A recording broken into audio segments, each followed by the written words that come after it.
Hello, you Ragadana people. I'm really glad to go through this project with you. I've got my challenge for the day, and that is Psalms numbers 33 through 42. No, 37 through 42. Why? Why is it a challenge? Well, have you ever heard of a scale that had a major third interval in it?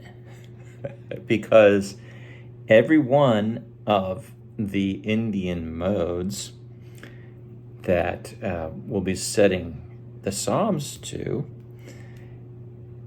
from the numbers 37 through 42, all have the mi, which is the sharpened fourth, and they have go. And go means that's the low third. So it's got the low third and the high fourth. And when you lower the third, the ga, down to go, and raise the fourth from ma to mi, you have an interval of a major third.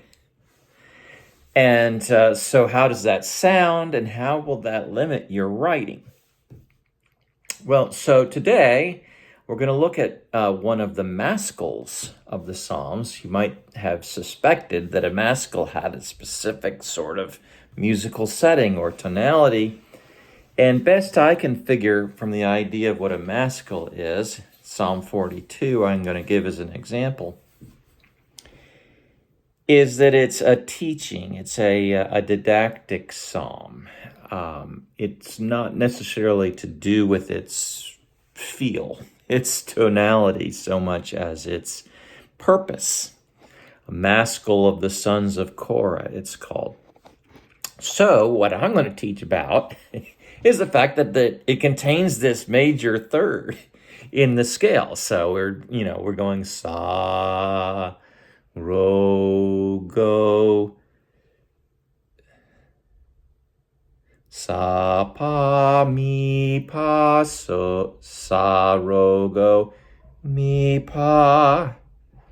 Now when we're going to the 42nd mode, that one also has the highest variant of D and Ni. Okay, we're going up on Da to D, and we're going up on Na to Ni. So it's going to go D, Ni, Sa. And if you combine a D, Ni, Sa with a Sa, Ro, Go, you actually have, how many is that?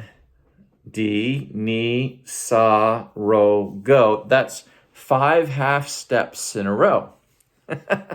So you've got a psalm with 5 half steps in a row, a major third, and between mi and pa, of course, that's a half step too. So you're going to have to skip up from go to mi as a major third and think of that as a single note.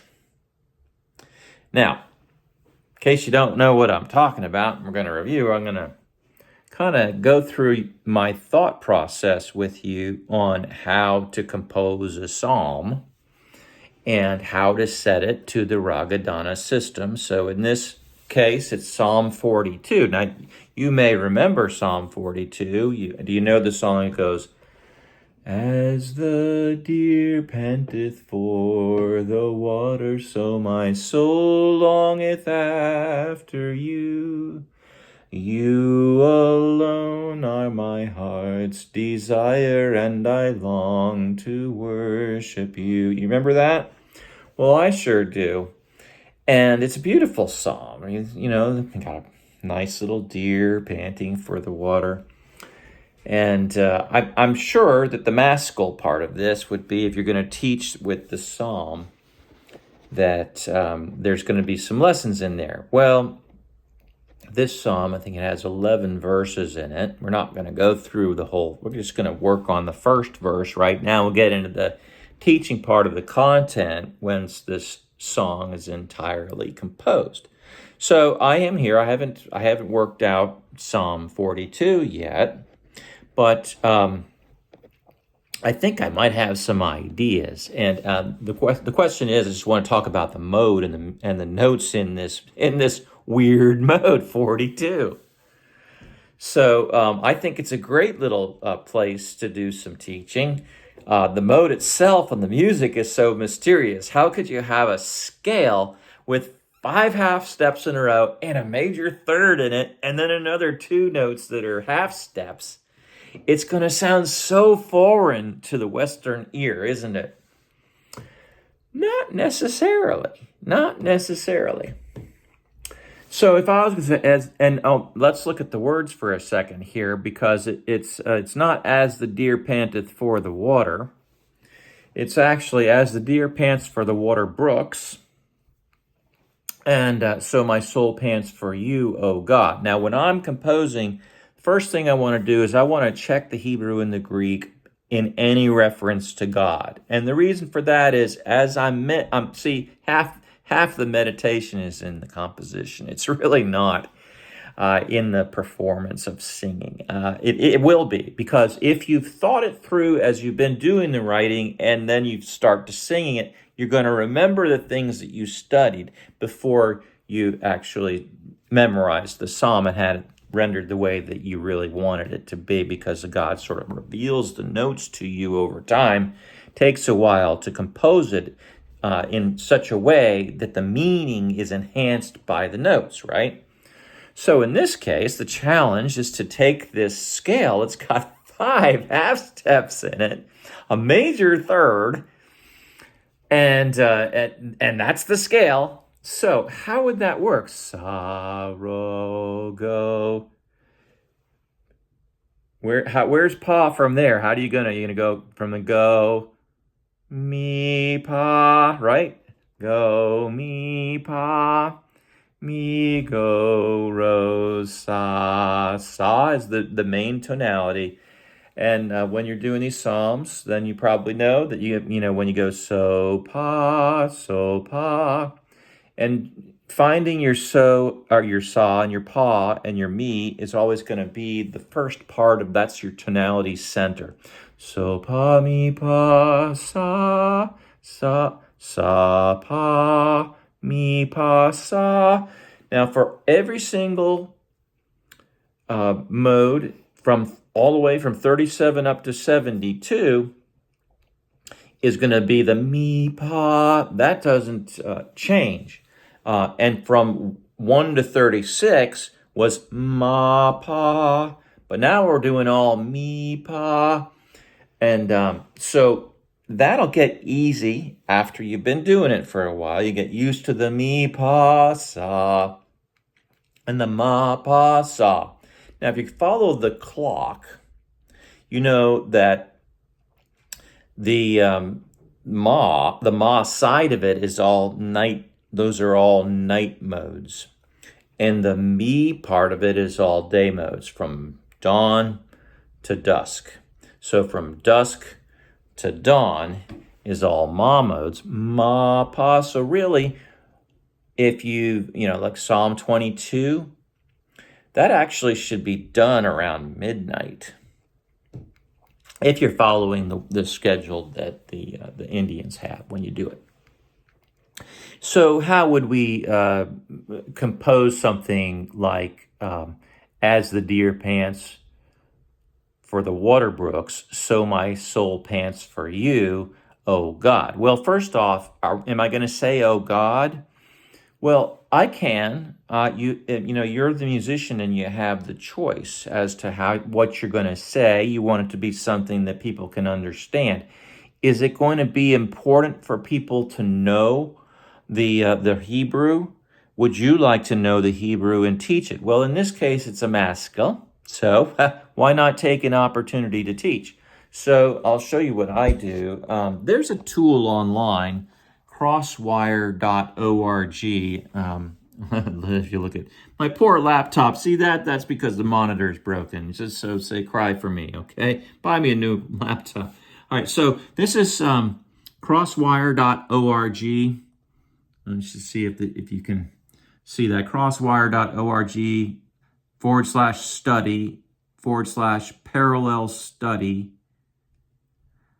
.jsp, and then the rest of it's all going to be the particulars about where it is. In this case, I have key equals Psalms plus 42% mark, 3A1 #CV. Well, that gives me the parallels that I want in Psalm 42.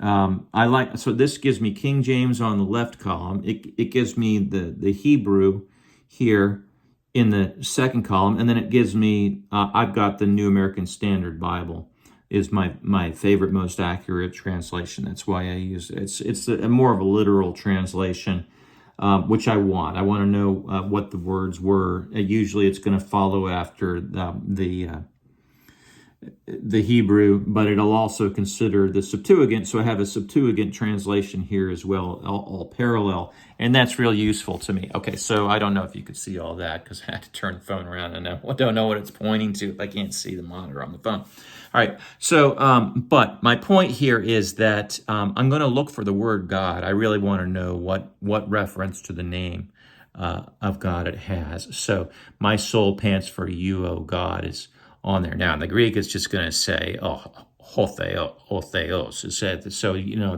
that's a generic name for God. That's not a name of God.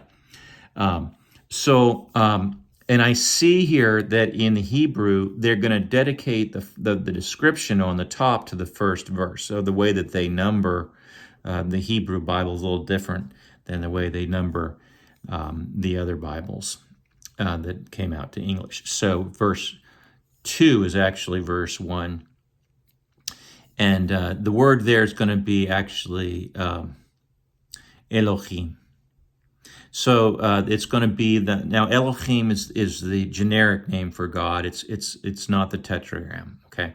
So I'm not going to really feel like if they're using the generic name here in the Hebrew to follow after that to Yahweh. And the reason is that the Yahwist tradition in the Old Testament is actually something very specific, where they're saying you need to worship this God. This is the one God. All right, now they're referencing God, but they're not referencing the name of God that was given to Moses in this psalm. Not right there, anyway. All right, so we're talking about Elohim, and in fact, it mentions God a number of times. And when I get to the second verse, it's my soul thirsts for God, for the living God. When shall I come and appear before God? This psalm is, it's not using the tetragram there either. Okay. So it's using multiple references to God, and the tetragram is not there. All right. So this is not not composed by the Yahwist tradition. Okay, so that's an interesting thing to know about the psalm. You'll follow. That's another lesson for another day. Right now we're working on the Ragadana project, but I'm looking at that because it's important. Should I use the word Yahweh when I do the psalm, or shouldn't I? In this case, I'm not. This is so now that I know that, I can go back to the words of the psalm, as the deer pants for the water brooks. How should I have it? Well, I got my tessitura. I got to test my tessitura. Make sure that I can feel comfort. This is really for me. You writing this psalm, it's for you. If you don't like the way that somebody else in this group contributed project writes the psalm, and you've started the same psalm that they did, and you like the way that you do it better, feel free to borrow from each other. This is a group product. Everybody gets credit if you want credit. I'll certainly be crediting you. I've given everything over to the Pomology Society for this. And the system itself, the Ragadana system itself, is something that I gave to the Pomology Society. And so the project belongs. This is a charitable project on your heart. You're going to give something to the Lord this way, possibly. You might look at it that way. But you'll get credit for your contributions, whatever they are, if you're seeking it. And if you want to donate your talent anonymously, you're welcome to do that also. But I don't want any infighting about who made the contributions and ideas and who stole whose ideas in a collaborated project. That'll sort of kind of come down in live time one way or the other as you make your contributions. So we can have like a Discord where you upload your links and your contributions and tones, and then so you have in writing, and if you have ways to upload files, and so we can see the music that you want to add to the project. So we can kind of bust through 150 psalms, and then after that, I would say probably going to improve on those 150 psalms. And then when a majority of the people in the group have said, that's enough, let's publish this all together as a psalm book, then the project's complete. And then we go into recording it. And as far as the recording of it part goes, that's something that we can also collaborate on, how to best render these psalms in a, do you want to do music videos with all 150 psalms? I think that would be the perfect goal, okay? To have it really at easy access. And of course, you can put it into a hymn book as well, where you've got the music written down so that people can learn to sing along as well. That's how it'll start, is just with written music and recordings that people have contributed. And but to do something really fine and really well, that's another matter. That's more of a big production, and I'd like to see that too contributed here as well. And so that's the end product. Right now, I'm just at the very beginning composing the psalms, and I got, well, what are you going to do with modes 37 through 42 with the 5 half steps in mode 42? And a wonderful traditional psalm you may have already heard before. What are you going to do with that? So, sa, ro, go, sa, pa, mi, pa, so, sa, ro, go, mi, pa, right? See, that's the trick, how to jump up to the mi and the pa is a sa, pa, mi, pa, sa. And now, so the top 2 notes are also sharpened, so they're going to cluster up against the high sa in this mode, aren't they? So they're going to go sa, like pa, di, ni, sa, sa, ro, go, mi, pa, di, ni, sa, di, ni, sa, ro, go, ro, sa, mi, di, ni, sa. All right, that's the tonality. Pa, mi, pa, sa. So once you have that sort of floating around in your mind, the basic tonality, okay, wait a minute. So what about if I go, as the deer pants for the water brooks. I don't know. But so, you're going to experiment with some of that sound palette. So my soul pants for you, oh God. I don't know how you choose any note you want. And then you play around with those notes until you find something, oh, I really like the way that sounds. Now, why did I go, well, as the deer pants for the water brooks. I don't know, I sort of like the way for the water brooks. It sort of sounds like a brook or something. For the water brooks, as the deer pants for the water brooks. You can go all the way up to the go there with half steps. And so that's the idea. Play with it. Have fun with it. I'm not going to tell you what you're going to do with this song. You're going to write it. You're going to take the notes that you have the options of. You get an idea of what if you need a keyboard to do it, go ahead, use keyboard. You're going to maybe not necessarily always have keyboard available when you sing these songs. You don't have a chart to point at.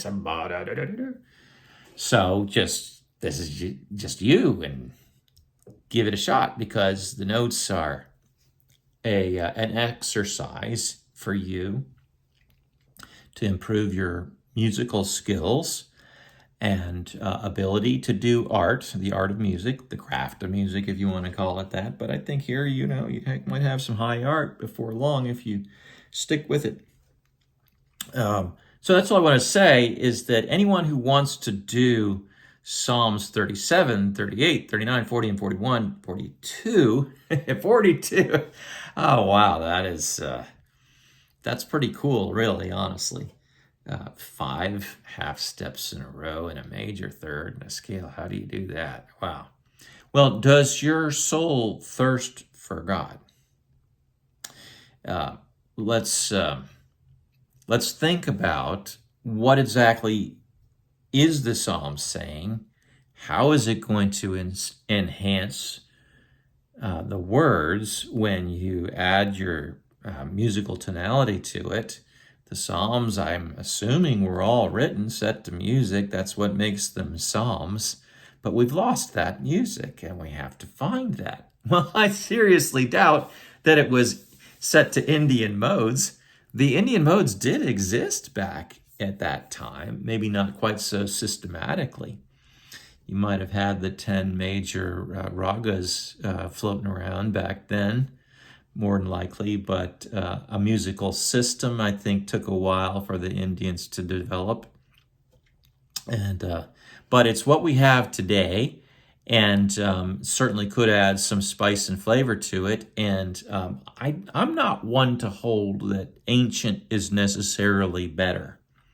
If it was so important to preserve the ancient, my opinion in all of this is that maybe we would have preserved the ancient, but we don't have the notes. We have to guess. We don't even know what the sound of Yahweh was. We have to guess. We can use an informed guess, yes, but